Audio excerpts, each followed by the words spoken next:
အားလုံးမင်္ဂလာပါဖယားသခင်ရဲ့ကြီးစိုးတော်ကိုစီအိုးစွာချီးမွမ်းပါတယ်ဒီကနေ့ဧဝံဂေလိတရားအနေနဲ့ဟောကြားရမယ့်အကြောင်းကတော့ဖယားသခင်ကိုခေါ်လို့ဆိုတဲ့အကြောင်းနဲ့ကျွန်တော်တို့အားလုံးသာသနာနေတဲ့မှာနေကြကုန်တော့ဓမ္မမစ်ဆွေကြီးကိုပေါင်းတို့ဒီအကြောင်းနဲ့ပတ်သက်ပြီးတော့ကျွန်တော်တို့အားလုံးခွန်အားရယူပြီးတော့မိမိတို့ရဲ့ဘဝအတ္တတာမှာအတ္တရှင်ပြီးတော့ဖယားရဲ့ဘုန်းတော်ကိုထင်ရှားစေဖို့ရအတွက်ကျွန်တော်တို့ကလည်းကျူးစားပြီးတော့အားထုတ်ပြီးတော့ကျွန်တော်တို့ကလည်းဤဖယားသခင်ရဲ့နိုင်ငံဖြစ်ဖို့ရာအတွက်မိမိရဲ့ပဝန်းကျင်မိမိရဲ့ကြီးရွာအနည်းနာအုပ်စုဖြစ်စေသာဝရဖယားသခင်ကိုယုံကြည်ဖို့ရာအတွက်ကျွန်တော်တို့ကဖယားကိုခေါ်ပြီးတမှတာလေကျွန်တော်တို့ကဖယားသခင်ရဲ့ဘုန်းတော်ကိုထင်ရှားပြီးတော့ဖယားသခင်ကအဖြစ်ပြီးပါလိမ့်မယ်လို့ကျွန်တော်ပထမဦးစွာတိုက်တွန်းရင်းနဲ့ကျွန်တော်ဝင်ခါပြောလို့ချင်းဖြစ်ပါတယ်အားလုံးအတူတကွ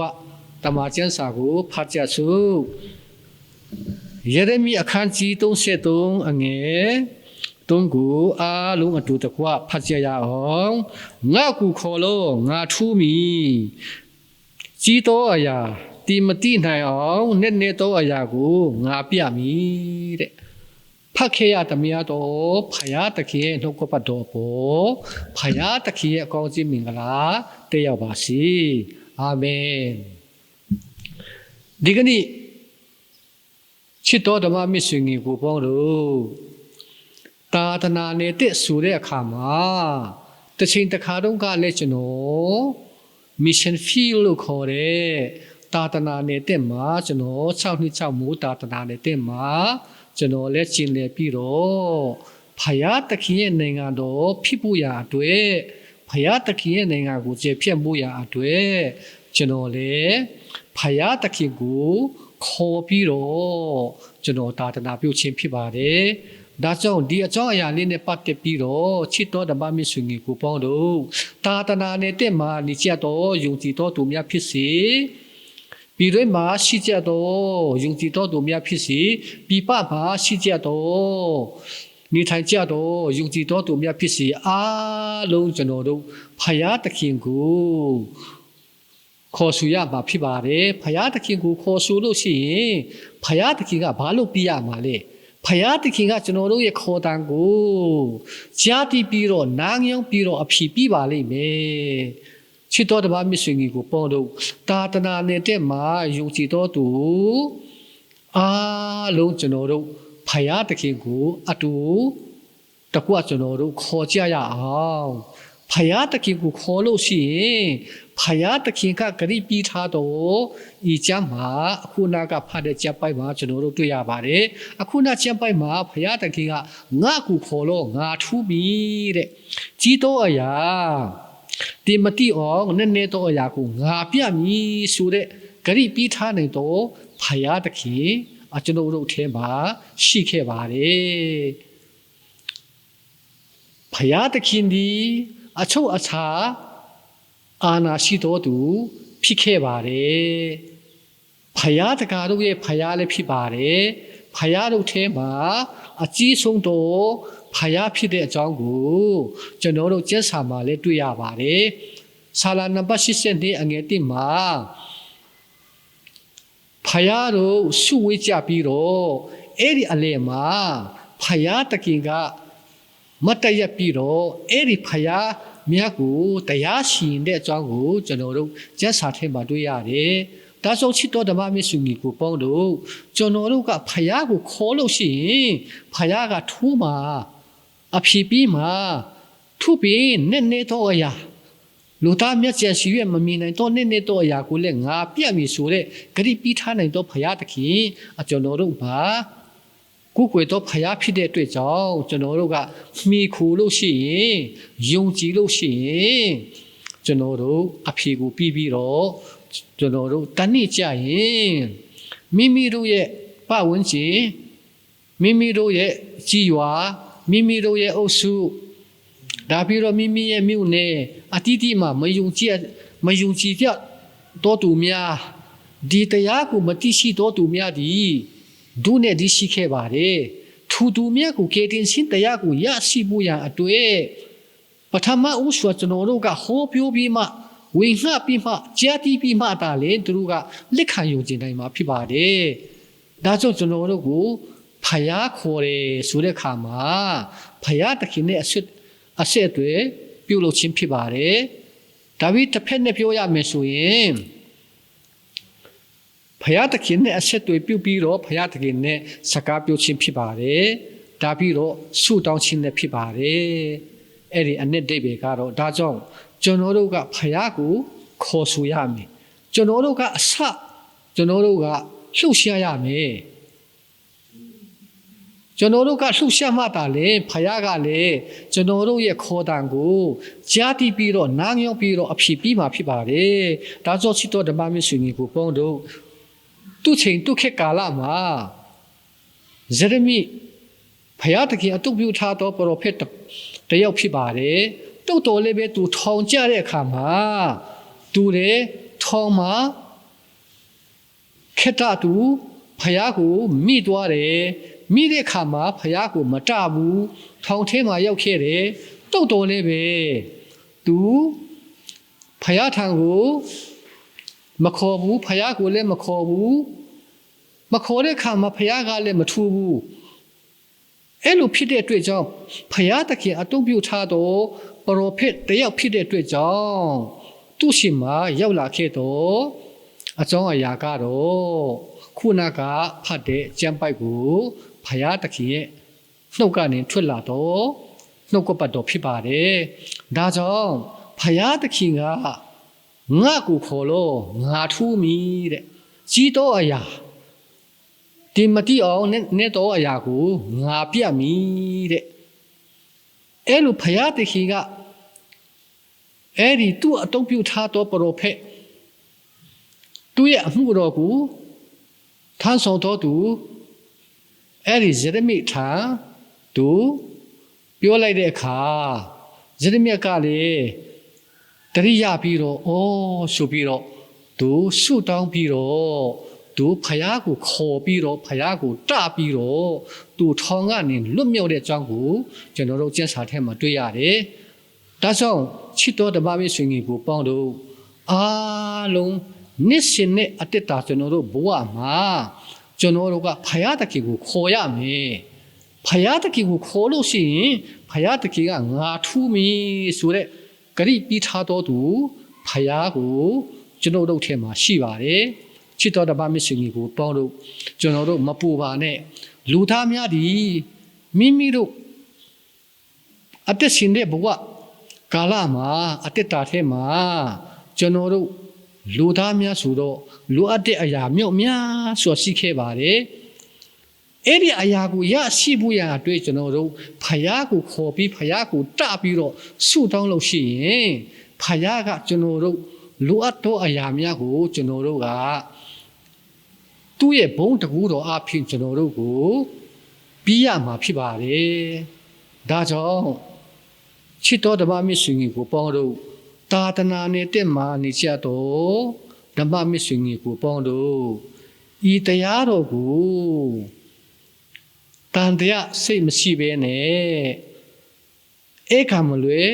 ယုံကြည်လို့ရှိရင်အဲ့ကမလွယ်ဖယားတခင်ကအမှန်အဖြစ်ပြပါလိမ့်မယ်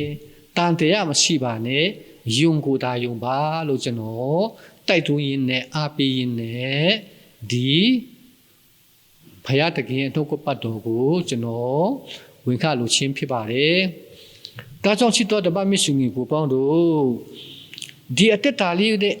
အတက်ရှင်တော်သူဟာကျွန်တော်တို့ကျမ်းစာထဲမှာတွေ့ရတယ်ပထမအနေနဲ့ပြောရမယ်ဆိုရင်ဒေဟီလာရဲ့တက်တာကိုကြည့်စမ်းပါဒေဟီလာလေတနေ့မှာဂျေရုဆလင်မြို့ဖက်ကိုလှည့်ပြီးတော့တကားလေးကိုဖွင့်ပြီးတော့၃ချိန်တနေ့ဆူတောင်းရတယ်ဆိုတဲ့အကြောင်းကိုကျွန်တော်တို့တမန်ကျမ်းစာထဲမှာတွေ့ရတယ် သူ့ရဲ့ဆုတောင်းခြင်းအပြင်သူနေထိုင်တဲ့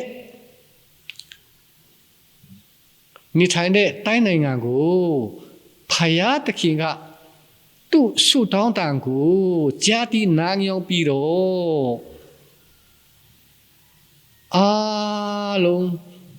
နောက်ဆုံးတော့ကာလတွင်ဒီချက်ထဲမှာသူမြောက်များစွာသူ့ဘဝမှာခက်ခဲသောအရာရှင်တဲ့တွင်ထဲသို့ရောက်ရှိတဲ့အကြောင်းကိုလည်းကျွန်တော်တို့အားလုံးသိပြီးသားဖြစ်ပါတယ်ဘယင်ရှင်ဘယင်ကြီးရဲ့အမိတ်အဖြစ်ရှင်တဲ့တွင်ထဲသို့ကြက်ခဲ့ပြီးမဲ့လေဒေလဟာမတီးပါဘူးဖယားတခင်ရဲ့ဘုန်းတော်ကိုထင်ရှားရှိပြီးတော့အသက်လွတ်မြောက်ပြီးတော့အသက်ရှင်လာတဲ့အကြောင်းကိုကျွန်တော်တို့ကျမ်းစာထဲမှာတွေ့ရတယ်ဒါကြောင့်နောက်ဆုံးတော့အချိန်မှာသူ့ရဲ့ဆုတောင်းခြင်းရဲ့ဖယားတခင်နားညောင်းပြီးတော့အဖြေပြီးတော့ဆုတောင်းခြင်းမှာတကူပါပါတယ်တကူပါတဲ့အတွေ့အကြုံကောင်းကင်တမန်တော်ကလည်းလှုပ်ရှားပြီးတော့ဒေလရဲ့ဆုတောင်းတန်ကိုနားညောင်းပြီးတော့အကူအငီလာပြီးကြတဲ့အခါမှာဒေလနေထိုင်ခဲ့တော့တိုင်းပြည်မှာအားလုံးတိုင်းပြည်လုံးသူတို့ပြောင်းလဲပြီးတော့အဲ့ဒီဒေလကူးကွယ်တဲ့ဖယားကိုအားလုံးကူးကွယ်တဲ့အကြောင်းကိုကျွန်တော်တို့တမန်ကျမ်းစာထဲမှာတွေ့ရပါတယ်။ဒါပြီးတော့နံပါတ်2အနေနဲ့အေလိယရဲ့ဖယားခေါ်တံကိုလည်းဆုတောင်းတံကိုလည်းချစ်တော်တပါးမစ်စုံကိုပေါင်းတော့အောက်မိမှုရန်ကျွန်တော်ဖိတ်ခေါ်လိုက်ချင်ပါတယ်။ဒါကြောင့်ဒီကနေ့ဒီချိန်မှာချစ်တော်တပါးမစ်စုံကိုပေါင်းတော့ကျွန်တော်တို့ယုံကြည်တော်သူများဟာကျွန်တော်တို့ရဲ့အကြီးဆုံးသောလက်နဲ့ဒီဆုတောင်းခြင်းဖြစ်ပါတယ်။ဆုတောင်းခြင်းရဲ့ခွန်အားကကျွန်တော်တို့ဘယ်လောက်ကြီးမားတယ်လဲဆိုတာကျွန်တော်တို့ပထမဦးစွာဒေလရဲ့တက်တာထဲမှာတွေ့ရှိရတယ်။အခုဒုတိယအနေနဲ့အေလိယရဲ့တက်တာထဲမှာလည်းကျွန်တော်တို့တွေ့ရတယ်။အေလိယလည်းတစ်ချိန်တစ်ခါတော့ကဖယားတခင်အတုံးပြထားတော့ပရောဖက်တယောက်ဖြစ်ပါတယ်။ဣသလနိုင်ငံနဲ့ထဲမှာတုံးနှစ်တုံးမိုးမရွာအောင်ဆုတောင်းတဲ့အခါမှာမိုးမရွာဘဲနဲ့မိုးခေါင်ပြီးတော့မိုးတစ်ဆက်မှကောင်းကင်ဘော်ကနေမကြက်တဲ့အခါမှာဣသလနိုင်ငံတွင်စားเสียမရှိတောက်เสียမရှိရီကလေးအားလုံးခံပြီးတော့ဘာတိမှတီးလို့မရဘူးတွေးချောက်နေတဲ့နေမီဖြစ်လာခဲ့တဲ့နိုင်ငံဖြစ်လာခဲ့ပါတယ်တုတ်တော်လေးပဲသူလည်းခံရတယ်သူရှုလည်းတောင်းတယ်ဖယားကိုလည်းခေါ်တယ်သူခံရတယ်တုတ်တော်လည်းပဲတန်တိကြရင်သူဖယားတခင်တန်ပြန်လဲဆုတောင်းပြီးတော့ဖယားကိုပြန်လဲခေါ်တဲ့အခါမှာဣတလနိုင်ငံမှာမိုးပြန်လာကြတဲ့အကြောင်းကိုကျွန်တော်တို့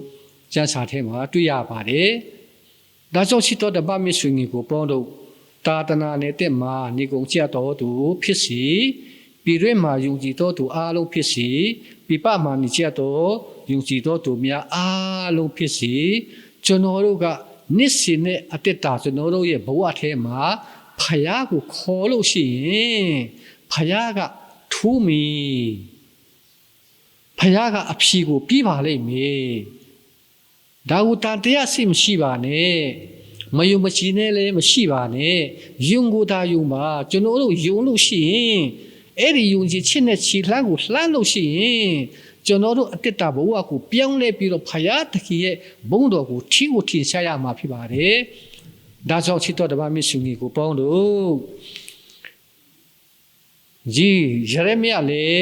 သူထောင်တွင်းကနေကြားတဲ့အခါမှာထောင်ထဲမှာကြားတော့ကတချိန်တစ်ခါတော့ကဖယားတခင်အတုပ်ပြုထားတော့ပရောဖက်တပါးဖြစ်ခဲ့တော်လေဖယားကိုမိသွားပြီးတော့ထောင်ထဲမှာသူဖယားကိုမခေါ်ဘဲနဲ့နေတဲ့အခါမှာဖယားကမနေနိုင်လို့ဖယားရဲ့ဘုန်းတော်ကိုထင်ရှားစီဖို့ရာအတွက်သူနေတဲ့တိုင်းပြည်မှာဖယားကဘယ်လောက်တကူကြီးတာလဲ